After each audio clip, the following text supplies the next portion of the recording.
What up, it's Captain Rick Rock TV, but before we get into this, let's get into this. You're now watching Compton Rick Rock TV. Yeah, man, Keefe D like he done screwed himself up on this one, man. This is where talking too much definitely gets you in a place that you do not want to be. He been going online over and over and over bragging about the Tupac case, and when they got him, man, he couldn't handle it. He couldn't handle it. The bail was messed up. The bail didn't go through. And it's like he's having a breakdown. Y'all check out this clip right here, Keefe D. This is actually what happened when clout chasing goes bad. Now address the court. I think we're done. I got something to say. You want to say to Mr. Arnold, and he can say if he represents you. So ultimately, if you represent yourself, you can talk at will. But Mr. Craig Katie had them boxes at his house for 15 years in his attic, doing all kind of TV interviews. The boxes should not be allowed in the case. He's just going to talk about it. Yeah, the boxes should not be allowed. The tainted evidence, everything. The man, he broke a proffer agreement, and he broke the law, all kind of stuff. The boxes should not be allowed. They've been at his house for 15 years, and he's doing interviews, going in the boxes. Let me see here. Ooh, you can see it on any internet site that this man been going in the boxes for years. And he's on Mexico, and a judge, federal judge in LA did a 142-page thing about him. Look it up on the internet. So I think what the state said ultimately is that they don't think there's going to be anything in those boxes that they're going to use. And you just use. Y'all heard what he said, right? He's in court fighting for his life, right? Inside this courtroom, you can clearly hear him saying, look it up on the internet. Look it up on the internet.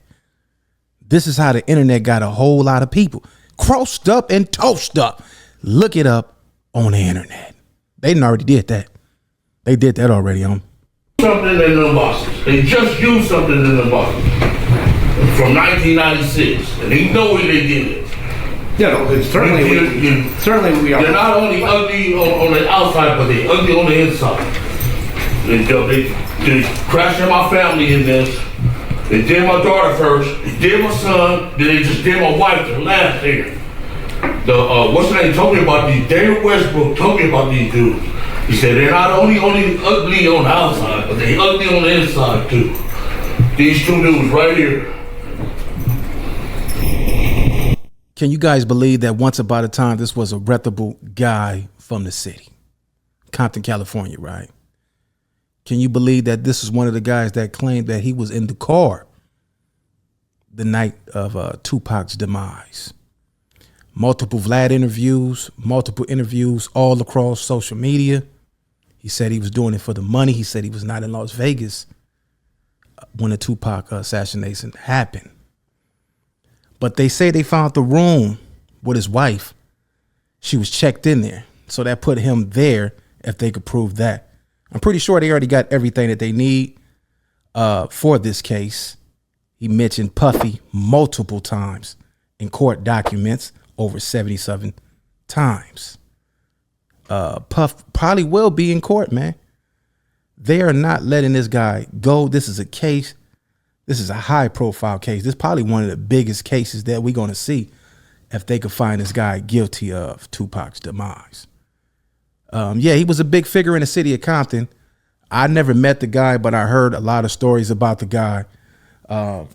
Real reputable guy, you know, took a few turns in life and it went all bad for him. Not just in this case. I hear other cases as well. I don't know the facts on that. So it's all speculation and alleged. So I don't want to really too much talk on what I don't know. But what I will talk about is the multiple cases. I mean, the multiple interviews on VLAD TV and other sources where he claimed, and he laughed at a lot of them when he told these stories, and he did it for a little change, and he thought that he had immunity, but these people will cross you up in the end. They don't got no love for us, man. They don't got no love for us. You play right into their trap.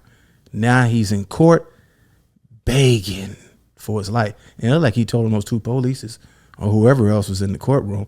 And that lawyer, you are done with him. He's not doing his job at all. I done had public defenders that worked better than him.